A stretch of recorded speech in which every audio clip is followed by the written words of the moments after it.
إن الحمد لله نحمده ونستعينه ونستغفره ونعوذ بالله من شرور أنفسنا ومن سيئات أعمالنا من يهد الله فلا مضل له ومن يضلله فلا هادي له وأشهد أن لا إله إلا الله وحده لا شريك له وأشهد أن محمدًا عبده ورسوله بلغ رسالة وأدى الأمانة ونصح الأمة وجاهد في الله حق جهاده حتى أتاه اليقين وأصلي وأسلم على أشرف الخلق والنبيين سيدنا محمد صلى الله عليه وسلم وعلى آله وصحبه أجمعين ومن تبعهم بإحسان إلى يوم الدين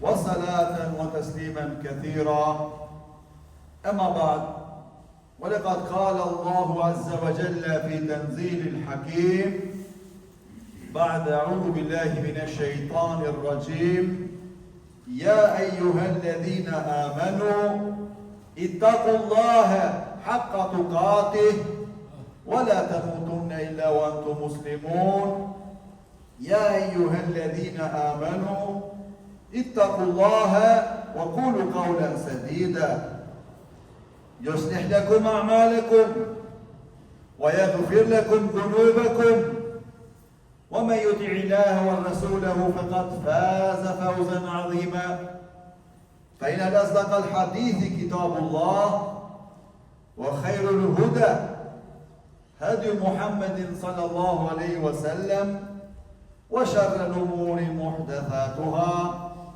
وكل محدثة بدعة وكل بدعة ضلالة وكل ضلالة في النار. Ska dyshim se t'i dha falenderimet për uljet, lëvdatat, nënshtrimet janë veç për Allahun Gjelle Gjelalu. Allahun subhanahu wa ta'ala, krijuesin e universit. Ata e falenderojmë, për ati ndim dhe falje kërkojmë. Kërkojmë mbrojtje për Allah të lartë madhëruar për çdo të keqe që kemi vepruar me vete tona. Atë të cilin e uzon Allahu Gjelle Gjelalu në këtë mirësi madhështore, nuk ka askush që ta largojmë nga kjo mirësi kaq e madhe.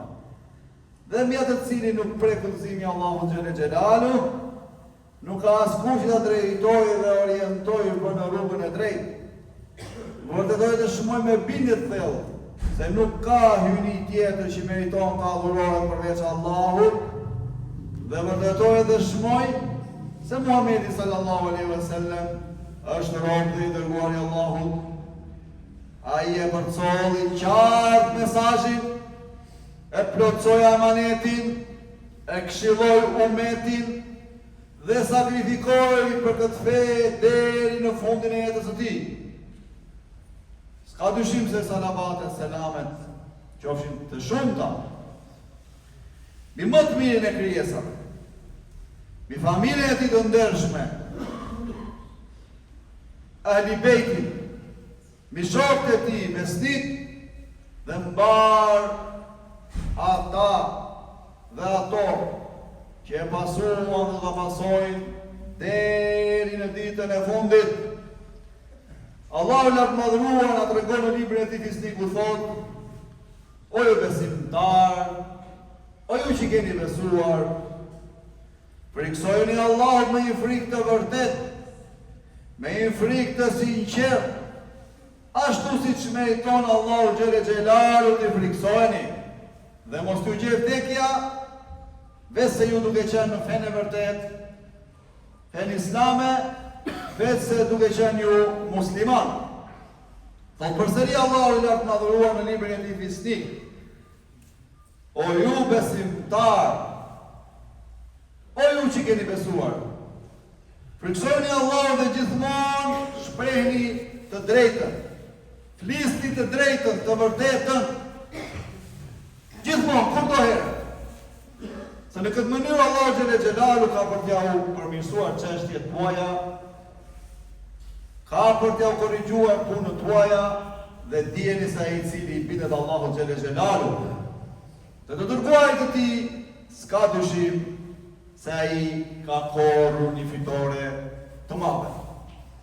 Të nderuar vëllezër dhe motra, s'ka dyshim se ne të gjithë përpara Allahu xhele xhelalu jemi të varfër. Ne jemi të varfër në të gjitha aspektet. Ka shi Allahu xhele xhelalu se Allahu azza wa jall thot në librin e tij fisnik, në surën El-Fatir, ajeti 15: Ja ayyuhalladhina amanu antum fuqara'u ila Allah wallahu huwal ghaniyyul hamid. O ju njerëz, ose ja ayyuhan nas, o ju njerëz, ju jeni fukarej të varfër tek Allahu, jeni nevojtar për çdo gjë, e Allahu është i pasur dhe ai është i denjë për falënderim. Të gjithë janë të varfër për Allahu xhele xhelalu. Të gjithë kanë nevojë për të, ashtu si besimtari dhe jo besimtari, i sëmuri apo ai i shëndoshi, mjeku apo pacienti, ai që është në gjumë dhe ai që është zgjuar, ai që është në luftë dhe ai që është në paqe, ai që është në rahatie në shtëpi, e ai që është në mjet udhëtimi apo në aeroplan, të gjithë e pa përjashtim kemi nevojë për Allahun xhele xhelalu në këtë dynja, por më rëndësishmja në ahiret, në botën tjetër apo dhe në berzeh, në jetën e varrit. Allahu xhele xhelalu thot përsëri në suratul Infitar ayeti 68: Ja ayyuhal insanu ma gharraka bi rabbikal karim alladhi khalaqaka fa sawwaka fa adalak. O njeri, çto mashtroi ty karshi Allahu xhele xhelalu, që është bujari, të krijoi ty dhe të bëjë të kesh një formë të harmonizuar, të saktë, të perfekte, të bëjë në atë formë çfarë deshi ai Allahu xhele xhelalu, sepse Allahu azza wa jalla nuk na pyeti për pamjet tona, po na bëri të bukur, na bëri krijesën më të vlefshme, më të lartë, nuk na bëri të shëmtuar apo nuk na i shëmtoi gjymtyrën, një më të gjatë, një më të shkurtër. Do t'i shikojmë gjitha të mirësitë që na i ka dhënë Allahu, të nderuar vëllezër dhe motra. Gjymtyrët, nyjat që ka njeriu në trupin e tij. Thot i dërguari i Zotit Muhamedi alayhi salatu wassalam, çdo njeri nga viti i Ademit është krijuar me 360 nyje të kujt të eshtrave të tij. Në këto 360 nyje, ne do t'i japim sadaka, nderuar vëllezër dhe motra. Dërsa në një hadith tjetër thot i dërguari i Zotit sallallahu alaihi wasallam, çdo ditë duhet të jepë sadaka për secilën nyje. Nëse do ndihmosh dikë të hipi në kafshë apo në një mjet, ose t'ja ngrej plashkët e tij nga një vend në vendin tjetër, ta ndihmoj pra, kjo llogaritet sadaka. Fjala e mirë, buzëqeshja është sadaka. Çdo hap që e bën njeriu për të shkuar në namaz është sadaka. Po ashtu, orientimi i dikujt për një rrugë, ja tregon, ja kallëzon një rrugë që nuk e din, do shkojmë filan vend, është sadaka. Vetëm për sa nyje kanë eshtra tona, nderuar vëllezër dhe motra, jemi bërshri karshi Allahu xhele xhelalu. Imagjinoni sikur mos i kishim këto nyja të eshtra tona, do mundeshim të punonim, apo të shkruanim, apo të ushqeshim, të hanim, apo të pinim, apo të lëviznim. Të nderuar vëllezër dhe motra, njeriu në çdo kohë në trupin e tij është një rrezik. Çfarë rreziku? Kjo është studuar nga mjekët. Thonë që mundet që njeriu ta kapi tromboza gjatë derdhja në trupin e tij. Në çdo momente, po ashtu ka edhe qelizat kancerogjene, kanceroze, që ato mund të aktivizohen nga çasti në çast. por se është Allahu Gjelle Gjelalu, me mirësinë e tij, me urtësinë e tij, që nuk lejon të ndodhin këto gjëra, vetëm në atë moment kur ai e ka caktuar. Pra e shihni jeta jonë është në dorë të Allahu Gjelle Gjelalu. Ne kemi nevojë për Allahun Azza wa Jell. Ne nuk mundemi pa Allahun Azza wa Jell. Duhet të jemi të bindur tek Allahu Gjelle Gjelalu,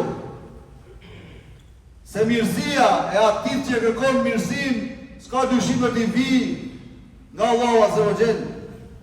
Dhe njëri tjetrin ta inkurajojmë me fjalë të mira, ta përgëzojmë, ta ngushëllojmë me fjalë të mira. Shikojeni këtë thënie të Hadijës radiallahu anha, bashortës së pejgamberit sallallahu alaihi wasallam, e cila ende pa lexuar Kur'anin, ende pa ditur gjë për fenë islame, posa i zbriti Gjibrili alayhi salam të dërguar i Zotit sallallahu alaihi wasallam me ajetet e para, Ikra bismi rabbikal ladhi khalaq, lexoni emrin e Zotit tënd i cili të krijoi ty. Pejgamberi jon i dashur u friksua, të gjithë e dini historinë, u friksua, kapën ethet dhe shkoi në shtëpinë e tij, ku kërkoi ndihmë nga Hadixha që ta mbulonte dhe ja kallëzoi, ja tregoi çfarë ishte ndodhur. Shikoni këtu zgjuarsin dhe ngushëllimin dhe përgëzimin dhe përkrajin që i dha groja e tij, bashortja e tij. I tha se i dërguari i Zotit që tam ishte i friksuar. Ki mendim të mirë për Allahun, asesi mos ki frikë. Unë i thot pasha Allahun, beton me Allahun, se Allahu kur nuk të poshtëron ty, o Muhammed. Pse? Sepse ti i mban lidhjet faretisnore, i ndihmon të kobektit, të doptit, u jep nevojtarve, i nderon dhe ushqen mysafirët, dhe i del në ndihmë atyre që ka goditur fatkeqësia. Pra shikoni, ne kemi zgjidhjen e problemit, por ne nuk e marrim guximin, nuk e marrim kurajon që ta kërkojmë. Allahu Gjelle Gjelalu në surën Ghafir, ajeti 60 thot: "Wa qala rabbukum ud'uni astajib lakum." Zoti juaj ka thënë, lutuni mua dhe unë do t'ju përgjigjem. Merri se bebe vllai i dashur, motër e nderuar, ke nevojë për shtëpi, për vetur, për familje, për tregti, për udhtim, do të shkosh në hax, nuk e shkuar. Në çfarë do të nevojë që ke, lutë Allahun dhe i bindur se ai do të përgjigjet. Mos thuaj se jam plotësuar kushtet. Nuk jam krijuar mundësitë. Sepse për Allahun Gjelle Gjelalu asgjë nuk është e vështirë. Po idha arada shay'an ay yakuna lahu kun fayakun. Ai kur dëshiron diçka, i thot asaj vetëm bëhu dhe bëhet. Merri shkaqet. Zubejri ibn Awami, një prej të parëve tanë të mirë, Allah më shirofti, i thot birit vetë Abdullahut: "O birim, nëse nuk e mundësi ta paguash borxhin tim, se kishte një borxh." I tha kërkon ndihmë nga kujdestari im. Abdullah i tha, pasha Allahun, nuk e di o baba se kush është kujdestari jo. Baba ju përgjigj tha, kujdestari im është Allahu Dhul Gjelal. Dhe thot pasaj Abdullahi, beton në Allahun, sa eri sa në vështirësi për të paguar borxhin e babait tim, unë lutesha duke thënë: "O kujdestari Zuberit, ma paguaj borxhin, ma mundso ta paguaj borxhin dhe Allahu ma mundson të atë." Memuni ka qenë një prej khalife që ka njohur historia islame.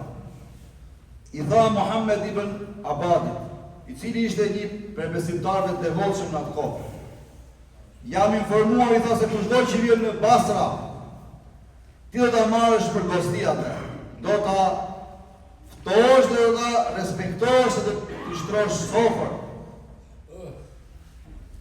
ja kthen Muhamedi duke i thënë, kopratësia ose mosdhënia është mendim i keq për Allahun xhel xelalu.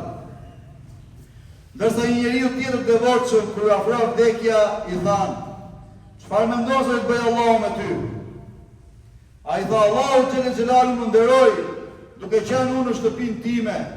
Sigurisht se me nderimin që do më bëj në shtëpinë e tij në ahiret, për botën tjetër do të jetë më i madh se sa këtu. Pra këtë mendim kishte. Se bota e ardhshme, ajo çka do të vinte, ishte më e mirë për të. Duhet të kemi kujdes me vëllezër dhe motra. Të bëjmë dallim mes mendimit të mirë për Allahun dhe mashtrimit. Ta njohim Allahun.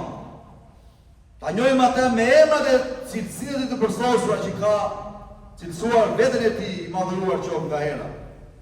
Një prej sifateve të Allahut, El Latif, dhe asnjëherë mos mburoni ose mos harroni ta lusni Allahun në duat tuaja me këtë emrin e Allahut. Ja Latif, o Latif, që do të thotë se Allahu rregullon punët dhe gjërat krijesave të tij. Kur atëherë nuk e presin ata. Ma rregullon në mënyrën e fshehtë, subhanallahu. Imagjinoni kur Allahu xhel xelalu na tregon për Musain alayhis salam. Deshi ta kthej tek nëna e vet. Apo jo? Sepse Musai nuk pranon të pinte qumësh në asnjë grua tjetër. Kur deshi Allahu ta kthej tek nëna e vet, si veproi? Mergje Beni Israilet të luftojnë e të çojnë kryengritje kundër faraonit dhe ushtrisë tij, bëri që Musai mos pranonte qumësh në asnjë grua tjetër. Sa që erdhi nëna e tij dhe u detyruan pasaj të marrin nënën e tij dhe ajo e ushqeu vetë Musain, subhanallahu. Apo ngjarja e Jusufit. Kur Allahu xhel xelalu deshi ta lartësoj Jusufin alayhis salam, e sprovoi atë në duart e vëllezërve të tij, apo jo? Ata e hodhën në pus, pastaj u sprovua edhe tek pallati i ministrit, vezirit. Ku rrit, më pas u sprovua ku? Në burg.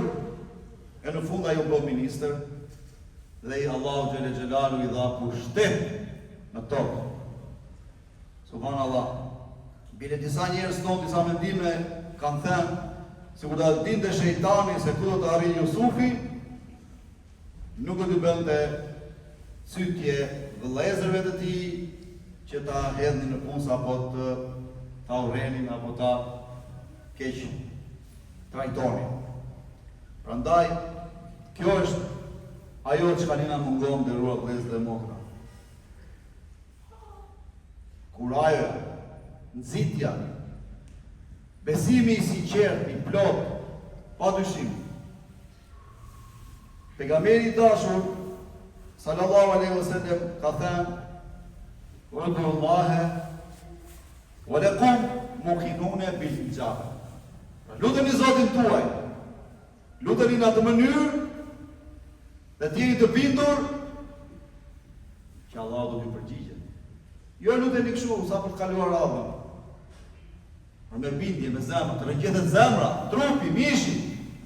Vallai, se atëre vjen përgjigje rezultati. Sa to ke mëkatuar se të gjithë janë mëkatarë, o vëllezër dhe motra. Nuk ka njerëz që s'bëjnë mëkate në dynja. Më thoni, a ka njeri që nuk bën mëkate? S'ka. Kurse si asnjë s'është i kulluar. Sepse vazhdon hadithi thotë: Inna Allahe la yataqabbal min qalbin ghafilin lahiq. Sepse Allahu nuk e pranon lutjen e një njeriu që është i shkujdesur, apo gjithmonë bie në gaflet, në shkujdesje. Prandaj, to janë të nderuar vëllezër dhe motra, synimet që duhet t'ia vënë vetëve tonë. Barakallahu li wa lakum fil Qur'anil azim, wa nafa'ani Allahu li wa iyyakum bima fihi min ayat wa dhikril hakim. Aqulu ma tasma'un وأستغفر الله لي ولكم من كل ذنب وسوء فاستغفروه إنه هو الغفور الرحيم.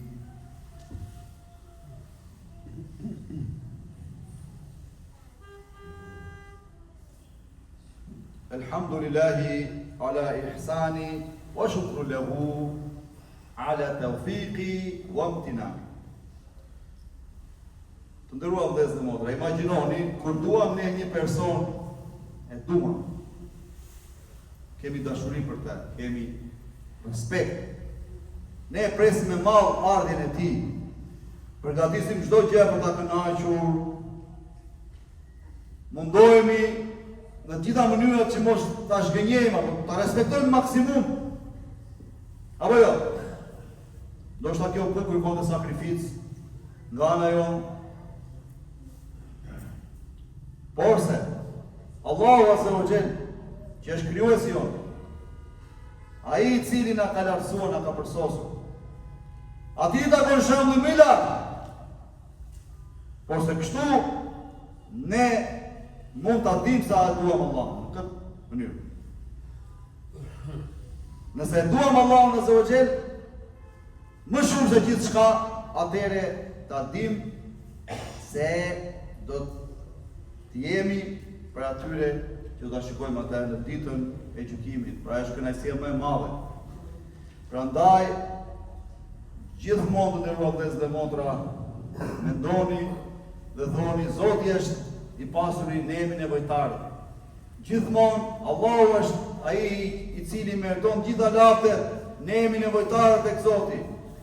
Dhe një gjë tjetër, mendojeni dhe thoni vetes tuaj, nëse Allahu është me ty, atëherë s'ka rëndësi tjetër nëse kush është kundra teje. Pra nëse Allahu është me ty, s'ka rëndësi dhe nuk vlen fare se kush është kundra teje. Prandaj mendoni mirë nderuar vëllezër dhe motra. Dera e përgjigjesh është e hapur derisa të vinë momentet e fundit që ti të largohesh nga kjo dynja. Pra Allahu xhelalu e ka lënë hapur. E ka lënë hapur për cilin do për nesh i troket me sinqeritet të plot, vallahi. Prandaj s'dua të zgjatem shumë nderuar vëllezër dhe motra, duke marrë parasysh dhe rrugën jashtë që kemi bllokuar. Abani Allahu ju kërkoj edhe një herë, ju jap një këshill, mundoni të parkoni makinat sa më mirë se ju në hap njerëz. Vallahi nuk kanë ai një shkap që nuk na e kanë për borxh, vallahi. Keni kujdes vëllezër dhe motra. Gjithmonë ju këshilloj, parkoni makinat mirë, pastaj ecni në xhami. Lutim Allahun me emrat e tij të bukur, siç është i përsosur absolute. Na fali, na drejtojnë, na udhëzojnë, na bëjë për atyre të cilët do të fitojnë kënaqësinë e Allahut Azza wa Jall, na bëjë për atyre të cilët do të hyjnë në xhenetin e larta.